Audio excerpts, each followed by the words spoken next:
Hello everybody and welcome back to Juno New Origins, where here we are over Drew, and we also have ourselves this nice encounter with our target location. Atraitus? Is that the name? Atraitus, yes. Okay, fantastic. So at this point, what I want to do is I want to fast forward up to about here. Well, about here. Sphere of influence change. So now we are no longer in the sphere of influence of Drew. I don't even know what direction Drew is in at this point. We are in the sphere of influence of Juno. So that seems absolutely fantastic. And what we need to do, of course, here is we need to just let this proceed. So we're going to head down over this way. The real question is a braking burn, right? We've got 845 meters per second in here, but then this is going to be far, far slower. Now this is overbuilt, but we'll see what that ends up feeling like. Okay, so we're still about a year away from this encounter. Let's warp forward a ways here. This is still quite a lot further. Let's go ahead and warp to here.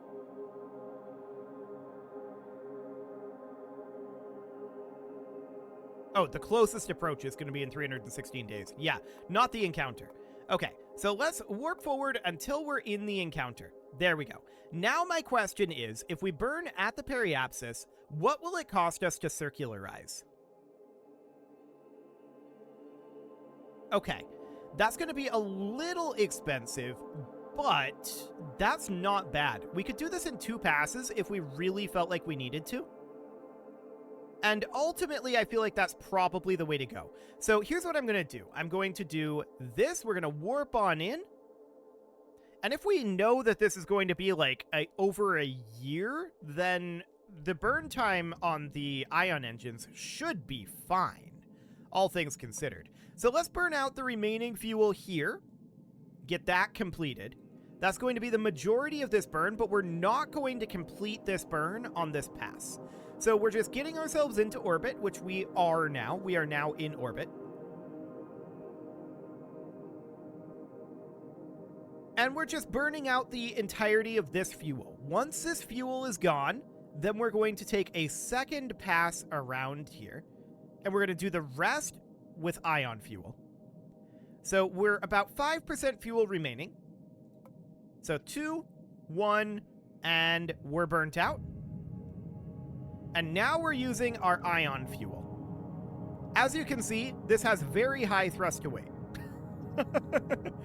It's incredibly effective. It is actually incredibly effective. It's very, very, very high specific impulse. What it isn't is high thrust. So that's understood. At this point, this is going to be an 8-hour burn. That's fine. I'm not actually going to proceed with this. What I want to do now is I want to come in at the next periapsis, and I want to do this again. So 696. So that's going to bring us to about here, right? So it's going to be about 200 meters per second, and we'll go ahead and execute that burn, but we're going to have to come around. And this is going to be an 8.39 hour burn. The good news for us is with ion engines, we can warp much, much faster. So we're going to do like 100x, 500x, and that looks pretty okay. 2500x, wait a second. We're not burning. Ah, we're out of battery. That's why. Okay, so being out of battery is definitely a significant concern.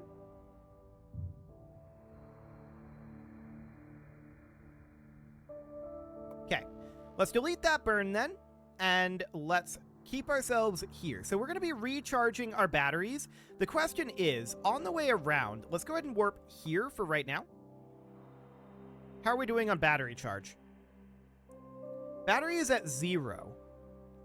Recharge rate, 48.7 watts. So we're very far away here, and this is not necessarily surprising that we're running into this issue at this time. It doesn't matter at this point because we can take it extraordinarily slowly. We can do an orbit.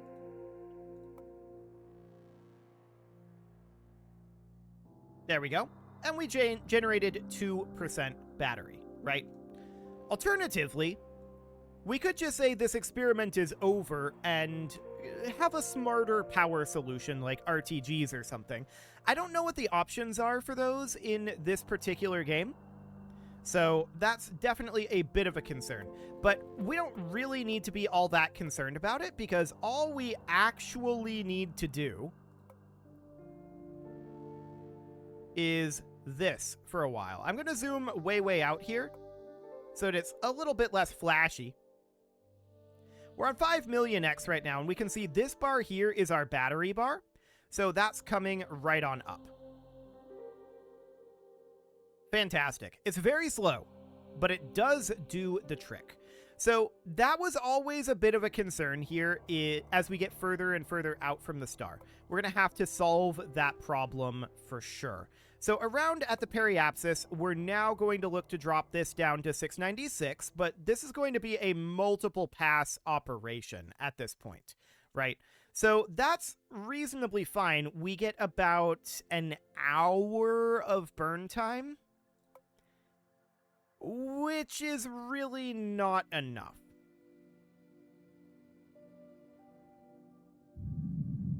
So that's absolutely understood. An hour of burn time is not great. So we can be on 2500, but yeah, there you can see we are officially out of battery at this point. And we'll continue running these little pulses as we get enough battery charge, but this requires a long-term solution, I feel like. So this is viable, but it's not fantastic. I'm going to leave this here for the moment. I'm just going to save the flight. I'm not going to destroy it. And I want to head back into the build panel here, and we can think about what we might want to run the power off of, right? So these are fuel cells, which isn't a great way to go. Do we have RTGs in this? Okay, so this is a battery pack here. That's a battery tank. Interesting. That should be exactly the same as the battery tank that we have here. So that's fine. I'm noticing that we don't appear to have RTGs unlocked at this time. We don't have much for tech points right now, but I want to take a look at the tech tree and see what that would end up looking like. So as of right now, we've got like transformers down over here. That would be piston size, night vision. Interesting. Okay, solar panel array size. That would be useful. Here's RTGs. They're very expensive. Okay. I'm just looking at that 87.1 million and thinking that's like 4 times the current price of our overall craft just for that. It doesn't come for cheap, indeed. So here we've got additional solar panel array size. That might be the better way to go, is to just boost up the solar panel arrays. So, I mean, we can definitely make do on this. How much fuel have we utilized here? We're on 100% fuel. Okay, so as you can see here, the Xenon has barely been touched. We're still working on getting that going there, so let's hold off on that. So yeah, there's definitely some concerns here about power. I'm not surprised about that. We knew that there would be potential issues. There's a reason why this one's a trial. But if we're going to have to take this many passes, it's going to be spicy. So the first one that we're looking to land on here is Miros, which would be this guy right here. We've already entered orbit of it before, but I want to set that as our target. And where's the ascending descending node? Okay, so if we were to burn at the descending node, we know that the inclination should end up being 0.00? Really? Okay. Well, that's fine. Our current inclination is 8.37. So we're going to need to bring that guy right on up. And how much DV is this going to be? This is going to be a multi-pass operation for sure. Okay, this is going up too much. So inclination is going to end up being right about... This doesn't have to be perfect right now, but it's going to end up being right about... Interesting. It's just hanging at 0.01. There we go. Okay, so right about here, about 315 meters per second. Now, we know that we're getting... The previous burn was 200 meters per second, and it was an 8-hour burn. We're getting 1 hour burn per burn, right? So that means that we got 1/8 of 200. So 1/4 of 200 is 50, so that would be 25 meters per second. This is going to require a lot of passes.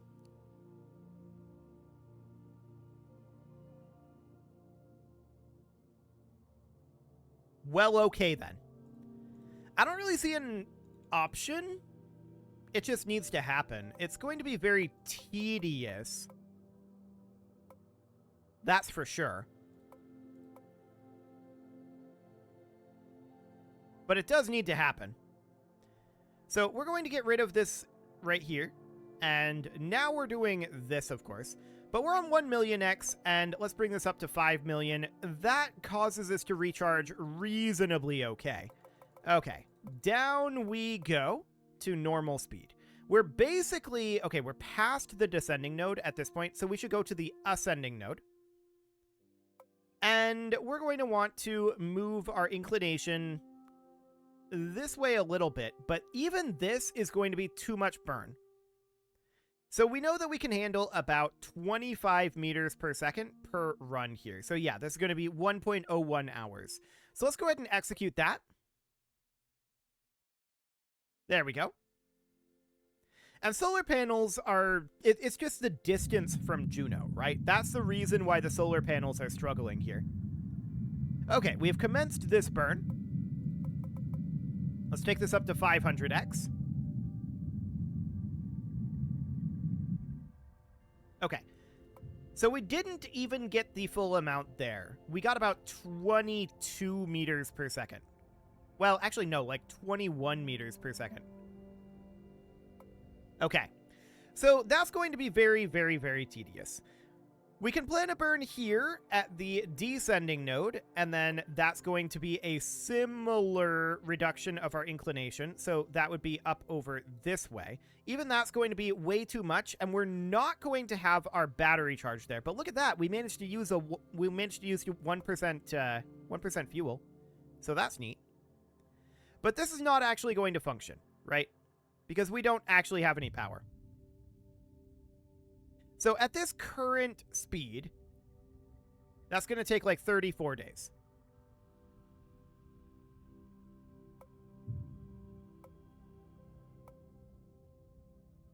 Okay. I'm just seeing if this will actually work in this mode. The answer is no. Understood. So that's fine. We're definitely going to need to address the power issue on future iterations. That's why I called this a test article. We knew that there would be potential problems with it. The thrust to weight, I don't actually think is one of them. But power absolutely is. Okay, let's orient ourselves something like this. There we go. In hopes that we're going to be more appropriately located here as we go around for charging. Okay, so this is 50,000 dex right here. And we're definitely charging our battery. No doubt about that.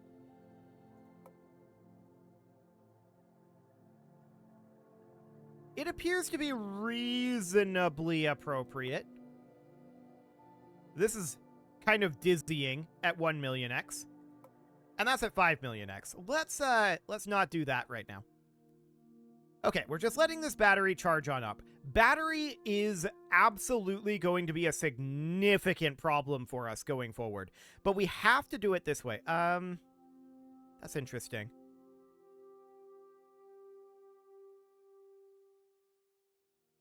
For a little bit there, our battery was draining.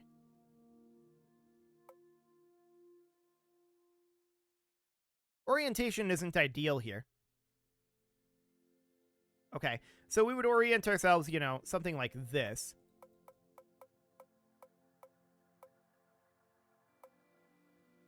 Okay. And then we do something like that. Ish. You can see there, battery is draining again. This is because we are, once again, in a poor orientation. We're edge on. That's very interesting. I wonder if we would be better off always being in a, like, target orientation. This will always be pointing down, quote unquote, like this, right? So that is a theoretical orientation. Another thing we could do, actually, is maybe we could set Juno as our target. Like this. Be pointed at target. Like that. And now we should always be in an ideal orientation, right? In theory.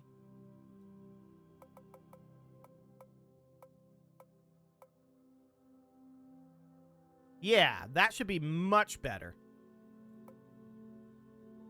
So now we're always in an ideal orientation. And our batteries are full, which means it is time, once again, for us to come on over here. We need to set Miros as our target again. And then we need to go to the ascending node. So we plan a burn at the ascending node. And we'd be looking to drop our inclination from 7.96 down to, well, this is way more than we can actually do. So this is clearly a problem, right? We can make this work, but it's going to be very tedious, and we're going to have to do it very, very piecemeal. So that's definitely not ideal.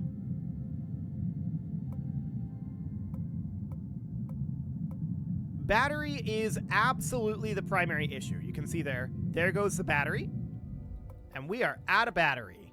So we got 11% of the way through that portion of the burn. So our current inclination, 7.54. We can shave roughly like 0.3 of a degree off per each one of these.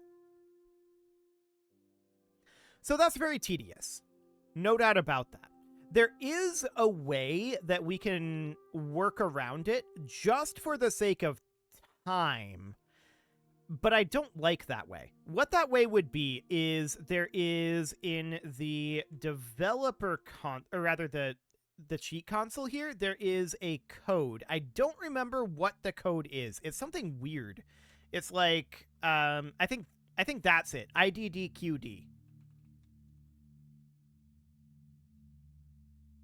No, that's the one that makes us invulnerable to crash damage.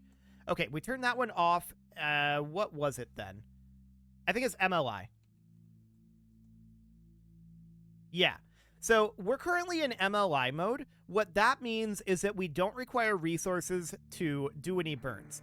The main problem with this, because this will allow us to burn infinitely without the electricity, so we won't have to wait on electricity coming in. Now, to be clear, that's not actually a significant problem. We would be able to work this out, and we'd be able to just slowly take passes. The main issue is that this is not going to be burning xenon now, either. And that's what I don't like about that solution. I would much rather just have an actual... I'd much rather have an actual solution to this, right? For the sake of time, we could do it that way and just say, you know, we've got 12.9 kilometers per second in delta V here. There is no universe in which we are going to use 12.9 kilometers per second of DV in these operations. And that's true. what we would end up doing if we, let's say we came out over here hypothetically, right? So we'd plan a burn out over here. We'd take this down to a 0-degree inclination. And that would take quite a lot of passes. So we put this at a 0.0 inclination like that. Then what we'd look to do is we'd look to make this get closer. So at this periapsis, I would bring this down, and we would have this come in. We would see... we wouldn't be able to guarantee an approach here. We just want to lower this slowly over time, and we can look at how many passes this is going to require. But we can just bring this down to encapsulate this about here, right? And then at this periapsis, we'd put in another one, and we'd look to circularize this at 205 megometers. So that would take a lot of passes as well. So, interesting. I didn't realize that that existed. We can actually make that be in future periods. That's good to know. And then from there, we'd come out to this periapsis, and we'd maybe shoot for an actual rendezvous. Even that's 300 meters per second. So we probably wouldn't. We'd probably drop this down to somewhere like here or so, and then do the same thing, circularize that. And then we'd go, so we'd go here at the periapsis, we would drop this down to 166. But this would be in multiple passes, right? And we just slowly just spiral our way in, would be the idea. Now that's going to take quite a lot. So this burn here, we'd call that a kilometer per second. This burn here, another kilometer per second. This burn, 250, and another 300. So 550. We'd call that like 2.5 kilometers per second, maybe like 2 3/4. Something along those lines. And then we'd go for a rendezvous here in this orbit where it's much theoretically more achievable. But the main problem, of course, is we'd have to time it correctly so that we get there at the same time because of our power issue. So I think what we need to do is we need to fix the power issue, first and foremost. So the best way to do that, as of right now, and I'm just going to destroy this craft. We're going to have to call that one... we're going to call that one a qualified success. The power issue out at Atraitus is significant. The first step here is to grab these guys, and they're at max size right now, so that's understood. We can't make them be any larger, but we can put 2 additional ones on like this. So that would give us twice the amount of solar panel flow. That's still not going to be nearly enough. Not nearly enough. We could put on some additional battery tanks out over here.